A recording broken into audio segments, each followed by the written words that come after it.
ดนอ้ายจริงมาพอดนนานน้องอ้ายจริงได้มาผ่านโชคดีได้มาพบน้องคานโชคดีได้มาพบน้องคานหัวใจซื่นบานคิดอยากฝากหากน้อ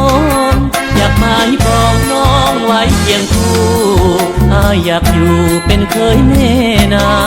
งเจ้าผู้คิงบางหัวใจยังว่างบ่เด้น้องหั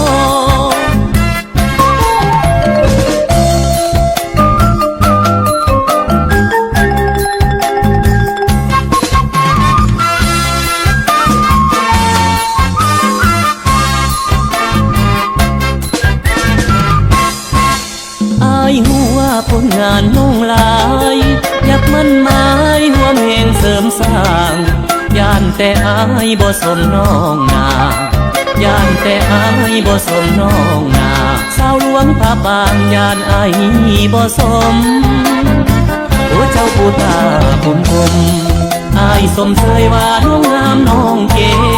งโอ้เจ้าผู้ดวงจันทร์เพ่งอายอยากเพลงผลงานเคียงคู่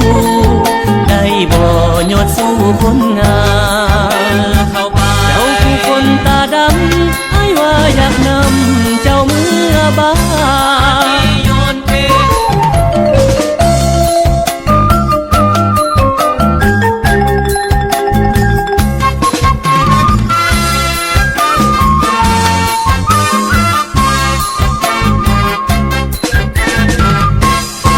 อายจากไป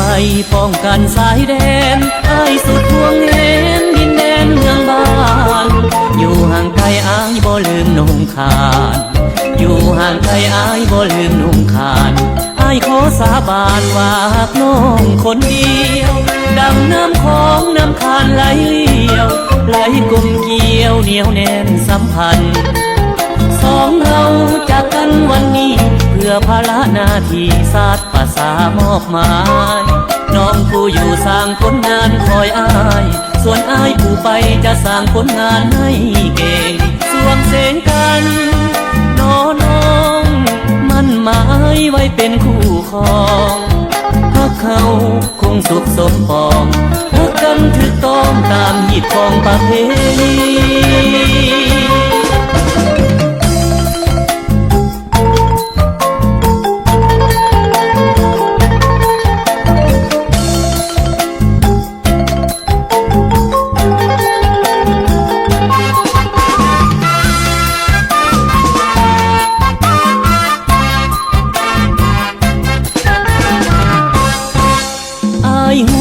ผลงานน้องลายอยากมั่นหมายหัวเพลงเสริมสร้าง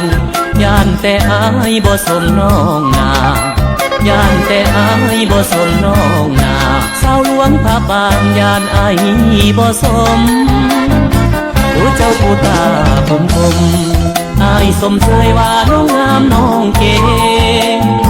โอ้เจ้าผู้ดวงจันทร์เพ่ง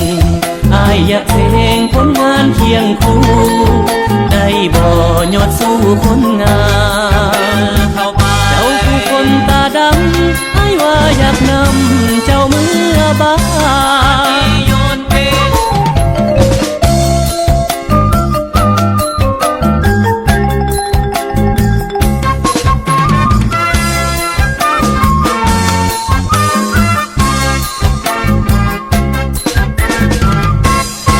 อายจากไป